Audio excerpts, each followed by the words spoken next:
bem-vindos para mais uma leitura meditativa, né, do grandiosíssimo livro do belo Bhagavad.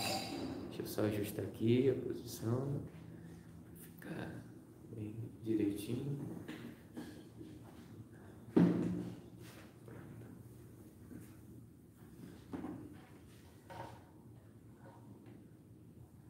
Tudo bem? Então é isso aí. Vamos ler o Bhagavatam. Estamos no segundo canto, no 10º capítulo, que é intitulado O Bhagavatam é a resposta a todas as perguntas. E estamos no verso 14. Hoje é o 14, 15 e o 16, né?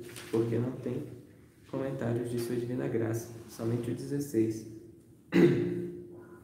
Então vamos ler o 14, 15, 16 e o 15 rapidamente. E em seguida vamos contemplar os comentários também, que estão no verso 16, juntamente com o verso, tá bom?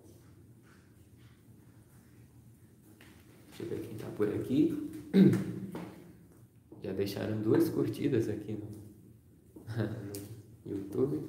Obrigada pelo apoio, né? Importante para a gente poder alcançar cada vez mais pessoas, né?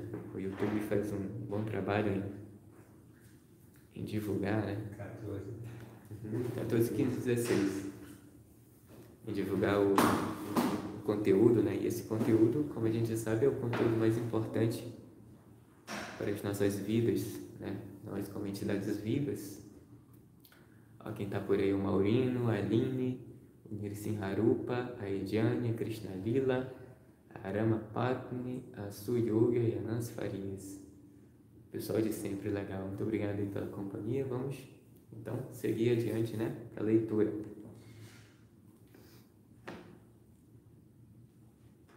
Vou beber um pouquinho de água.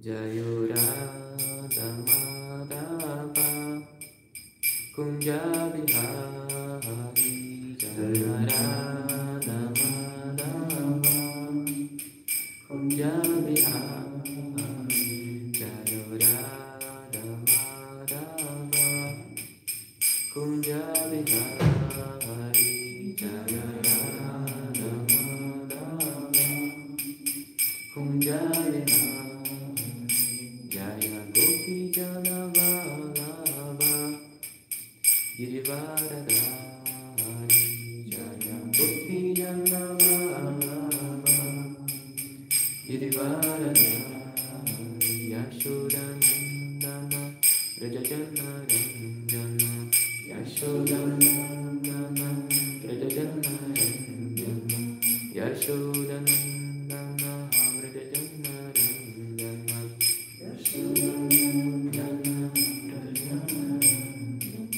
Jamuna Tira Vanachari, Jamuna Tira Vanachari, Jamuna Tira Vanachari, Jamuna Tira Vanachari, Jayo Radha Madhava, Jaya Kunja Bihari, Jayo Radha Madhava, Jaya Kunja Bihari.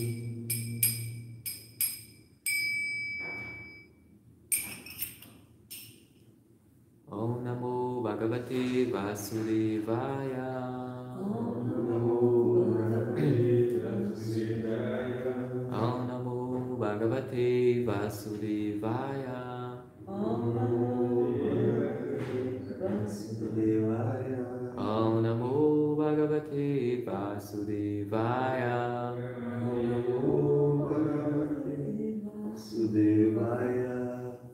Então, antes de recitar este belo Bhagavatam, que é o único meio de conquista, ofereço meus humildes e respeitosas reverências a Narayana, a personalidade de Deus, a Narayana Rishi, o ser humano supremo, a Mãe Sarasvati, a deusa da sabedoria, e a estrela Vyasadeva, o autor.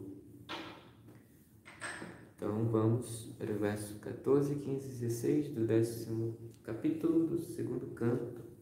Como vimos antes, estamos em versos bem filosóficos, bem interessantes. No último foi descrito como o Senhor se deita, né, no leito de sono místico, e surge aí o desejo, né, de ele manifestar as entidades vivas que estão adormecidas dentro do seu corpo transcendental, né? Muito interessante. Vamos ver o que diz os versos de hoje. Estamos num tema de cosmogonia, né, de cosmologia. Vamos avançar. Vamos ver se eu sei cantar isso aqui. Adidaivam atadiatman adibhutam iti prabhu ataikam paurusham viryam trida vidyata tachrindu. Alguém gostaria de cantar?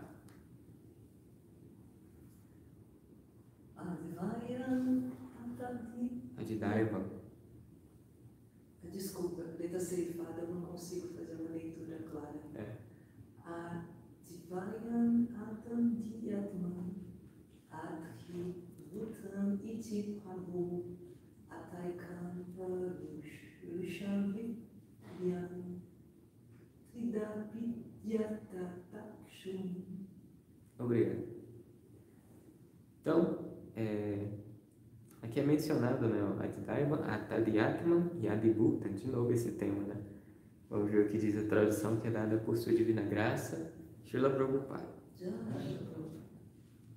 Preste então atenção enquanto te falo como é que o poder de sua onipotência divide em 3, chamados as entidades controladoras, as entidades controladas e os corpos materiais, conforme mencionado acima. Novamente ele menciona, né, Adidaiva, que a gente viu anteriormente nos versos e foi explicado por Srila Prabhupada, Adidaivika e Adibhutam. Certo, vamos para o verso 15. Anta sharira akashat purushasya vishestatha ajasaho balam jagni tata pranomaham asu. Vamos ver a tradução. Diz assim: do céu situado dentro do corpo transcendental do Mahavishnu, manifesto, a energia sensorial, a força da mente e a força física são todas geradas, bem como o somatório do manancial da força viva total. Interessante, aqui no sânscrito é usada a palavra akasha, que vem de akasha, né? Que tem esse sentido de céu, também pode ser um sinônimo de éter, né? Purushasya, Mahavishnu. Então, muito interessante, né? Como a gente observa aqui, as energias, né? Inclusive prana, é usada a palavra aqui, prana, a força vital, né? Vem, né? Desse akasha situado no corpo transcendental do Mahavishnu. Agora vamos ver o verso 16. Anuprananti yam prana pranantam sarvajantusu apanantam apananti naradevam ivanuga. Então, palavra por palavra, anuprananti, os sintomas vitais continuam. Yam, quem? Prana, sentidos. Pranantam, esforçando-se. Sarvajantusu, em todas as entidades vivas. Apanantam, para de se esforçar. Apananti, todos os outros param. Naradevam, um rei. Iva, como. Anuga, os seguidores. Tradução. Se puderem repetir comigo, diz assim: assim como os súditos de um rei seguem o seu senhor, do mesmo modo, quando a totalidade da energia está em movimento, todas as outras entidades movem-se. E quando a totalidade da energia deixa de se esforçar, todas as outras entidades vivas param as atividades sensuais. Obrigado, agora somente eu. Assim como os súditos de um rei seguem o seu senhor, do mesmo modo, quando a totalidade da energia está em movimento, todas as outras entidades movem-se. E quando a totalidade da energia deixa de se esforçar, todas as outras entidades vivas param as atividades sensuais. Muito bom. Agora vamos ver o comentário de Sua Divina Graça, que diz assim: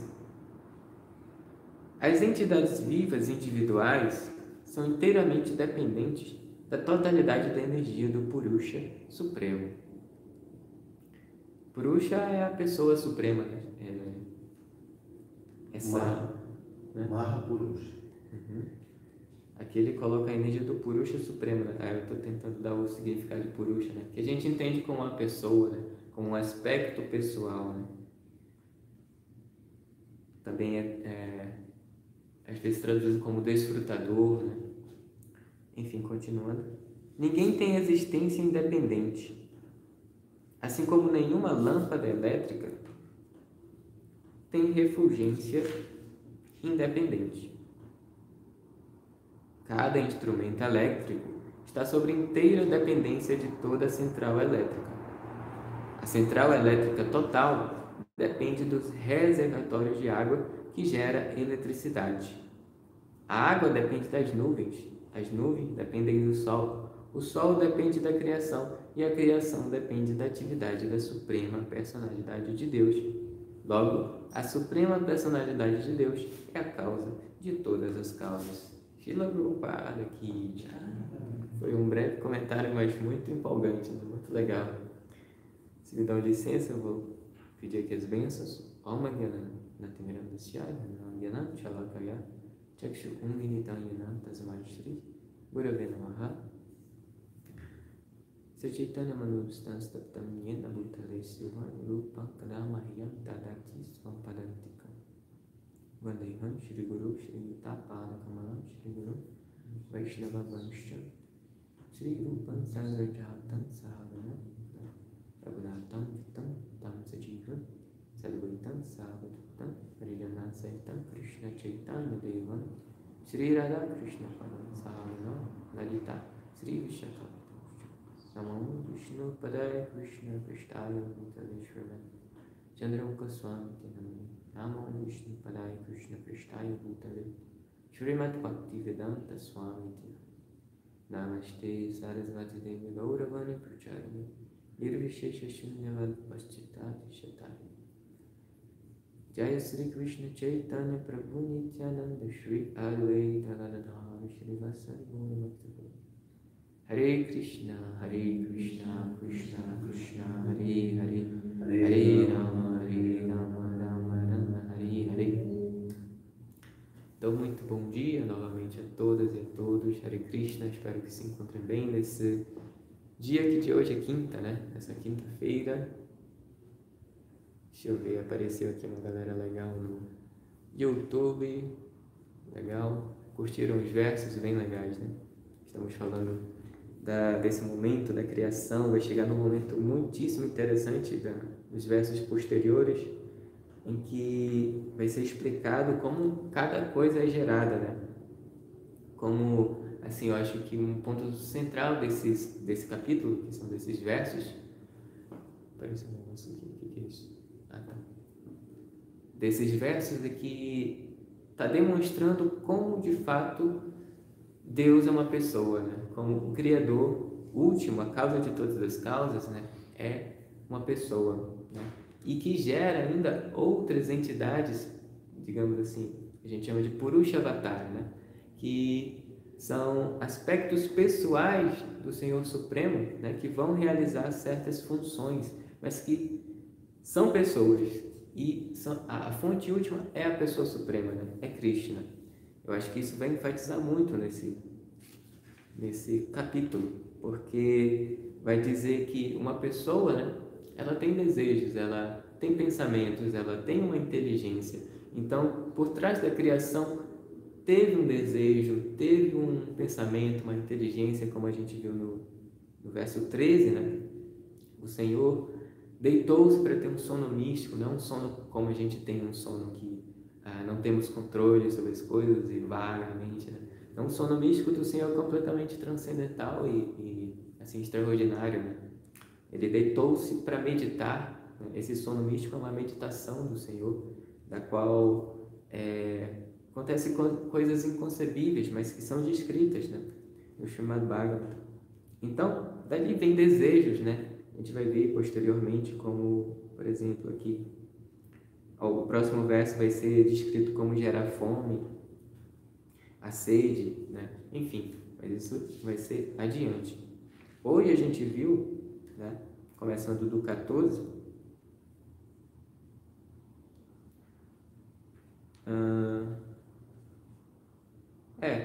falou um pouco ainda, né? Sobre os três aspectos, né? As entidades controladas, as controladoras e o corpo material, né? O campo de atividade. Eu acho que finalizou esse assunto e aí ele avançou para dentro do corpo transcendental do Mahavishnu, né? Desse Senhor Narayana. E lá existe esse elemento, o céu, né? Existe um céu dentro desse corpo e disso emana, como foi explicado, a energia sensorial, a força da mente e a força física são todas geradas, bem como o somatório do manancial da força viva total, né? O prana, o ar vital, né? A energia sensorial, a energia mental, tudo isso vem desse céu, como a gente sabe também, inclusive no Ayurveda estudado, o prana, acho que inclusive Prabhupada explica em alguns versos, que o prana é feito de 3 elementos, que inclui o éter, né? Esse céu. Mas os outros são água e ar, né? O prana é feito disso. Assim como no Ayurveda, o dosha vata é feito de ar e éter, né? O prana tem a água também. E a gente vai ver posteriormente como a água, ela penetra muito da criação, né? Como a gente viu o próprio ar vital. Então a água assim é um elemento que Prabhupada vai dizer que é um dos elementos principais. Muito interessante, né? Bem, enfim. Por fim, no verso 16, a gente viu como acontece essa movimentação. Existe um núcleo central. E esse núcleo central que, digamos assim, a fonte das energias, fonte da criação, quando ela está executando alguma atividade, as outras também estão executando atividades, mas quando ela para, quando esse núcleo para, as outras atividades das outras entidades, né, manifestadas dela também param, né? A gente vai ver a seguir também como isso é exemplificado, como a gente pode visualizar isso, né? Nesse verso aqui ficou um pouco filosófico, um pouco assim, né? Não tão pessoal, mas depois a gente vai ver como fica mais visível para a gente, né? Compreender isso. Como o Senhor Narayana, a partir da sua transpiração, né, vai gerando universos e por aí vai, as entidades vivas estão num estado manifesto, né, ativos, e depois retornam para o seu corpo transcendental e ficam assim inativas, mais ou menos isso, né? E fica nessa interação, né? Tudo dependente da vontade do Senhor Supremo, Narayana, né? Então, para concluir, já que foi curto aqui, não vou me estender muito, a não ser que tenha questões aí, mas a gente viu como Prabhupada ilustrou a nossa dependência e a dependência de tudo, né? A princípio, somos dependentes da Suprema Personalidade de Deus. Eu vou até ler de novo, que eu achei muito legal. Ele primeiro comparou, aqui fez uma analogia, né, dos círculos elétricos. Ninguém tem existência independente, esse é o fato, né? Aí, para ilustrar isso, ele colocou aqui: Como nenhuma lâmpada elétrica tem refulgência independente, né? Aí já avançou, e a gente já consegue visualizar. A lâmpada já não tem luz sozinha e nem se acende sozinha, né? A gente precisa clicar. A não ser que hoje em dia tem aquelas coisas automáticas, mas mesmo assim ela depende da presença de alguém, né? Para acender. Aqueles sensores de presença, né? Enfim. Em seguida ele colocou: cada instrumento elétrico está sob inteira dependência de toda a central elétrica, né? Aí a gente já visualiza que tem um ponto onde essa energia é armazenada, né? Tem uma central de controle que vai, né, direcionar a energia e vai chegar até onde a gente está. Em seguida, a central elétrica total depende do reservatório de água. Já depende de outra coisa, que é o reservatório de água, né, que vai gerar eletricidade. A água depende das nuvens. As nuvens dependem do sol, né? Sem sol não tem como a água se evaporar e, né, tudo isso e se tornar nuvem. E o sol depende da criação, né? Sem a criação do Senhor, sem a vontade do Senhor,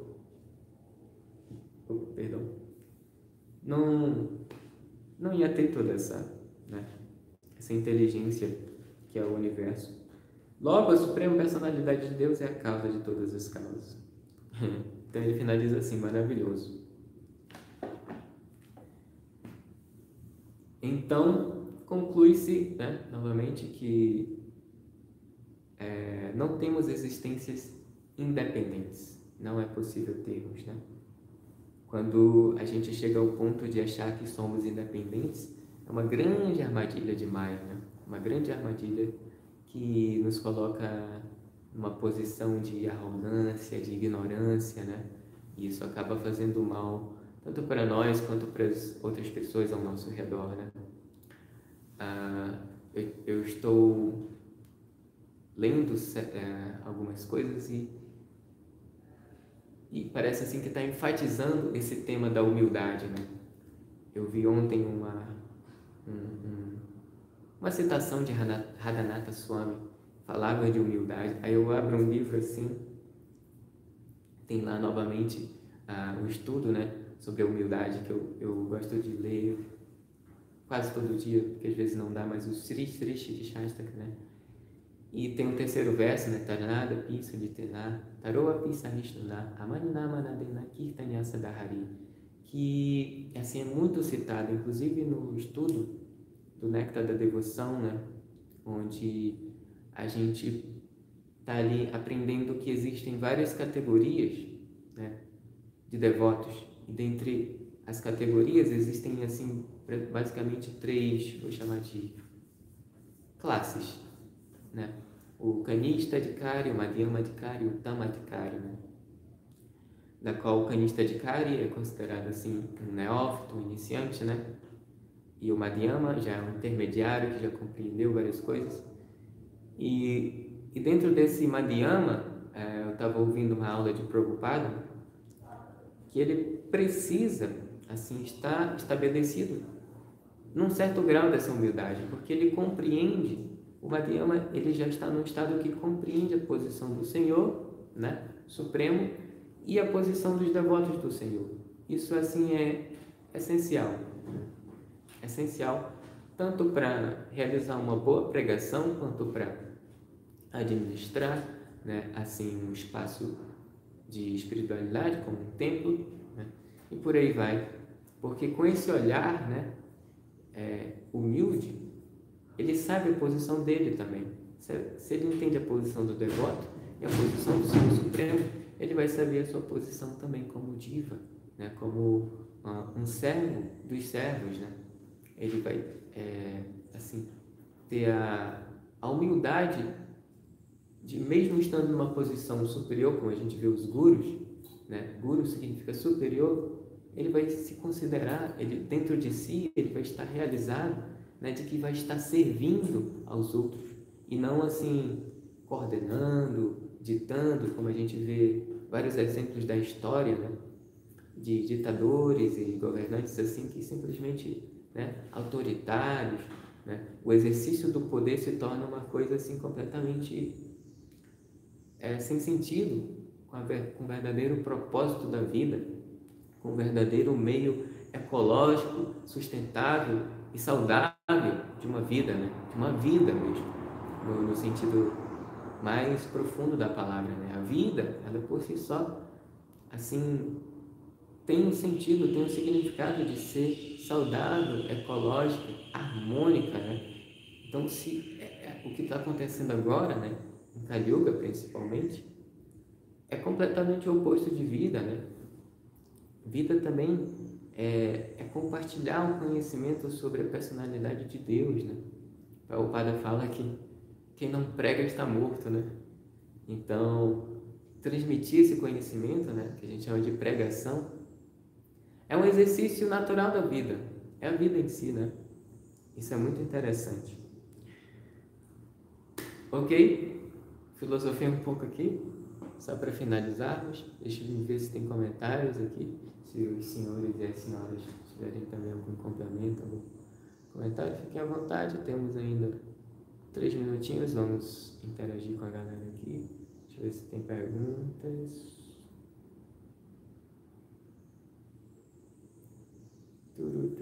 Ó, a Ana Batista tem uma pergunta, legal. Perfeito, Ana Batista.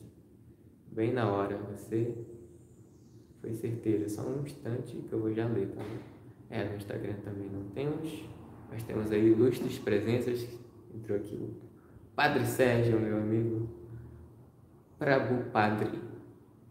Minha querida mãe Sundarang também entrou aí para dar o seu darshan. Legal. Vamos ver aqui a pergunta da Ana Batista. Baptista. Ela disse, reverente, só uma dúvida quanto à tradução do verso 16. Qual a palavra equivale à energia? Legal, vamos ver aqui.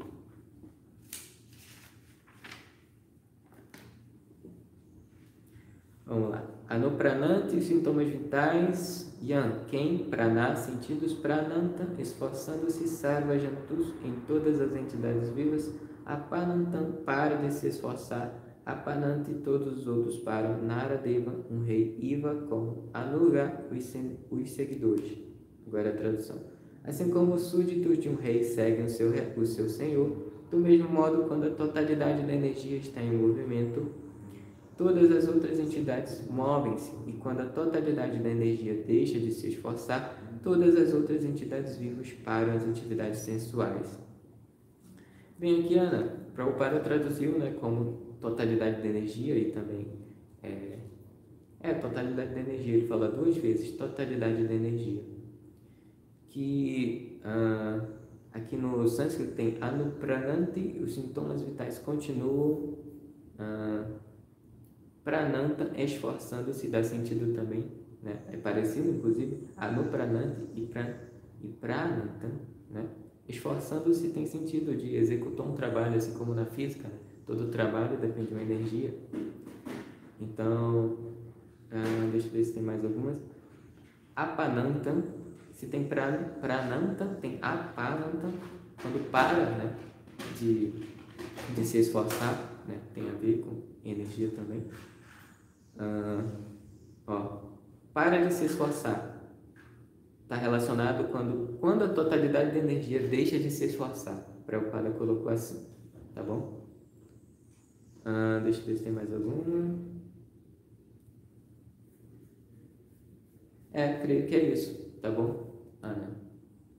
O Prabhupada colocou assim, para a gente conseguir visualizar melhor, porque é um verso curto, e ele conseguiu ainda assim, como a gente vê o trabalho de Prabhupada, né? Ele colocou realmente um esforço para realmente clarear a nossa visão. Imagina esse verso aqui, se a gente fosse só ver o verso, meu Deus, eu não ia entender nada, né? Anuprananti yam prana, prananta sarvajantushu, apananti, naradeva ivanuga, né? Então, realmente, sim, como diz o verso, ia ser apressado, bhagava apressado. Ia ser apressado, nada te kutubi, né? Sem a misericórdia do Guru, não tem para ninguém. Deixa eu ver aqui pela foto aqui.